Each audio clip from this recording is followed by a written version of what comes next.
देखिए, अतीक और अशरफ तो मारे जा चुके हैं, लेकिन कहा जाता है कि इस फैमिली के पास अब भी बेहिसाब दौलत है।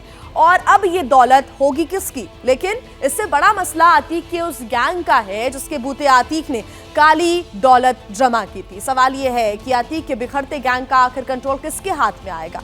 कौन है अतीक का असली वारिस? इस रिपोर्ट में आपको दिखाते हैं।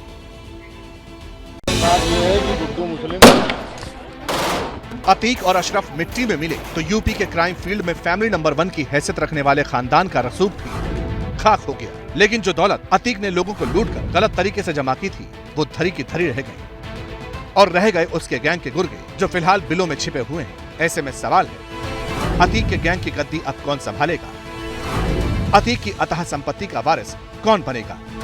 44 साल से खौफ की बादशाहत कर रहे अतीक के सफाई के बाद ये सवाल सबकी जुबान पर है। लेकिन उससे भी बड़ा सवाल ये है कि अतीक के पास दौलत कितनी है?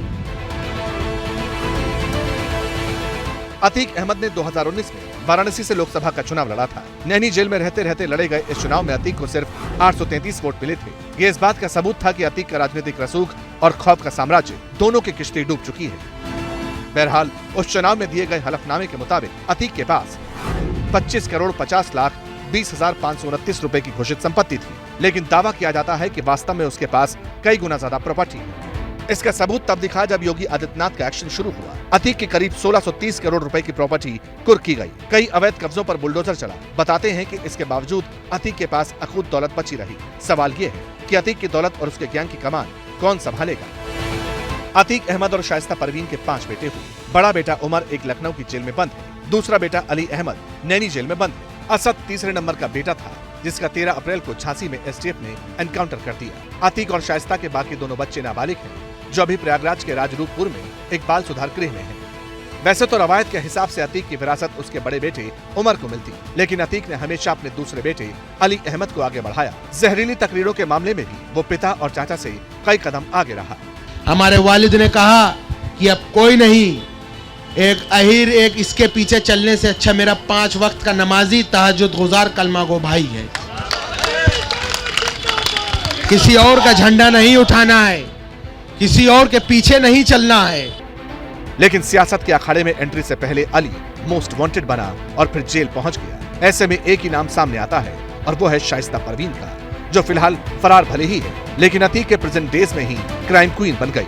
अतीक और अशरफ के जेल जाने के बाद शाइस्ता ने सबसे पहले जमीन से जुड़े धंधों की बागडोर अपने हाथ में, कहां किसे कितना समझाना है और किसे रास्ते से हटाना है, ये वो अच्छी तरह समझ चुकी थी। अतीक के जेल जाने के बाद उसके खास गुर्गे और शूटर अधिकतर शाइस्ता के आसपास ही मौजूद रहते थे। जेल में बैठे अतीक का गैंग हैंडल करते हुए उसने उमेश पाल के कत्ल की साजिश को अंजाम तक पहुंचाने में भी सबसे बड़ी भूमिका निभाई। जब सारे शूटर्स भाग गए तब भी वो शहर में ही मौजूद रही। हालांकि उमेश पाल की पत्नी ने जब उसके खिलाफ नामजद FIR दर्ज करवाई तब वो फरार हो गई। लास्ट आपकी उनसे संपर्क कब का है?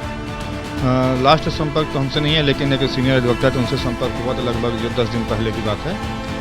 तो उनसे संपर्क मंशा जाहिर की, ये उन्होंने मंशा जारी की थी, समय आते ही वो सरेंडर कर देंगी। सवाल ये है कि शाइस्ता अगर सरेंडर करना चाहती है तो उसने अब तक सरेंडर क्यों नहीं किया?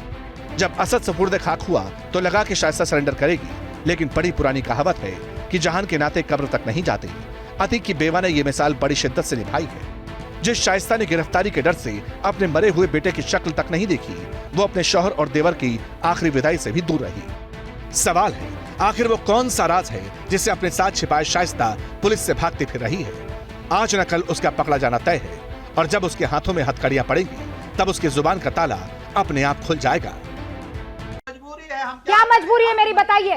मैं अभी आपको बताती हूँ कि मैंने ओए होए होए होए नमकीन के चटकारे लेते हुए टकटकी मार के डिबेट शो को पॉज रिपीट कर कर के देख रहे हैं जोगिंदर जी। इनकी तरह आप भी देखें अपनी फेवरेट डिबेट्स को रिपीट कर और डाउनलोड कीजिए ABP लाइव ऐप अपने स्मार्ट टीवी पर।